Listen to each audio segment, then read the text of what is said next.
Welcome back to revision 1 of H1Z1 base design. So changed a couple things here. We had a problem getting trucks into the base without them getting heavily damaged. So I worked on a new design, or a modified design, where I swapped the entrance ramps. Ramp went to the right side, stairs went to the left side. Now the gates can open, the truck can drive in without having to shut a gate on it, which is what happened over here. Uh, this gate that's open right now, when it's closed and you drive a truck here, you can't drive it any further, so you have to get out, close the gate, but when the gate closes, it smacks the truck. And in my case, it did like 80% damage to it, so it was on fire.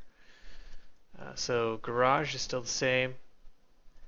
I also redesigned the stash area, primary stash area over here. We have kind of a more secure stash now.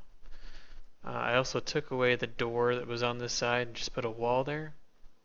The idea was that anybody who attacks the base can get confused about where to proceed. So since there's no door here, it's possible they may have a difficulty figuring out where the actual stash is and might start beating up on the decoy doors. So I added a gate here which opens. That's this one here, so it actually blocks this side as well. So if they do happen to take out this upper building, which was also added to block the stash, it will make it so they have an additional barrier to get through. There was also a gate right here. I moved it over. This is the secret stash gate, and put a double wall here. I felt like I needed more cover and the ability to kind of look out from the primary stash without being able to be spotted.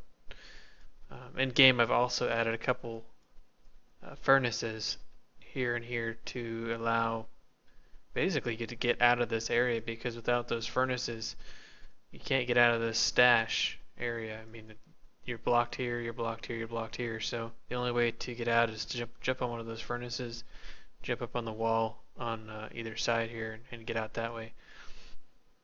So it makes it a little different in terms of how you're getting in and out of the stash, but it also kind of makes the stash a little more secure, since as you're looking at it from the ground level, I mean, you can't even really tell there's any kind of stash there, whereas before there was a gate here, so you could actually see kind of through the gate and see that there was a door over there.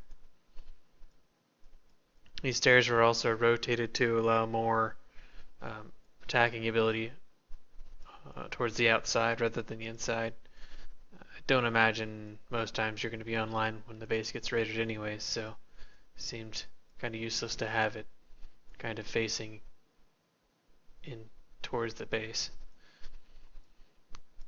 So over here I added the large shelter, make it a little bit more practical to use it as a bridge to get over to the fortress area. Before we had two gates here, which the two gates are actually still there. It's just the second one isn't needed.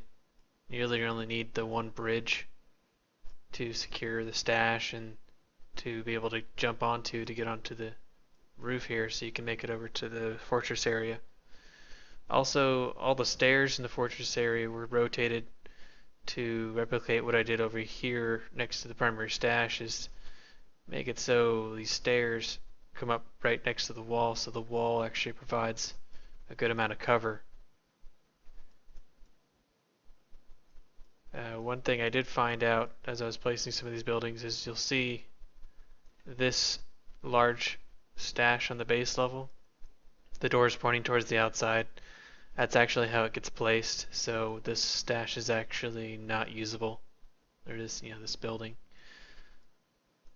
So that's another thing I did. I rotated these stairs because I found out that there's no door here, so the stash is going to be used as this one on the base level and this one on the base level.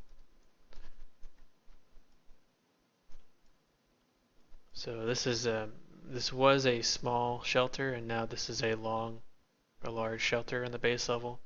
So you actually have one, two, three large shelters in this area. You got a regular shelter here. You got a regular shelter here to allow you to access the primary stash. And then on this side you got regular shelter, and then all three of these are large shelters. There's actually another gate right here, which you could open if you wanted to kind of double up the door here. I don't know if that really would be necessary. Did some experimenting in game and I found that you could actually place a gate as a wall basically, and then you could place the large shelter on top of it. Something you can't do with regular wall sections. Once you place the wall section, it sticks up and that registers in game and doesn't allow you to place a building over it. But for some reason, even though the gates are taller, you can place a gate, and as long as you place the gate first, the large shelter can be placed over it, which is why this door over here is still usable, because this actually closes this way, which would be underneath this large shelter. So once I found that out, I got set up like that here, set up like that here. This gate here is actually going to be set up here. There isn't one in game right now because I don't want to destroy my primary stash to put it there. But in the future, put a gate right here. And then again, this gate right here is also going to be under this large shelter. So now the idea is when you have any kind of vehicle, you'd open this gate, you would close this gate, which would allow you to drive the vehicle in, and then you could get out, close the gates behind you,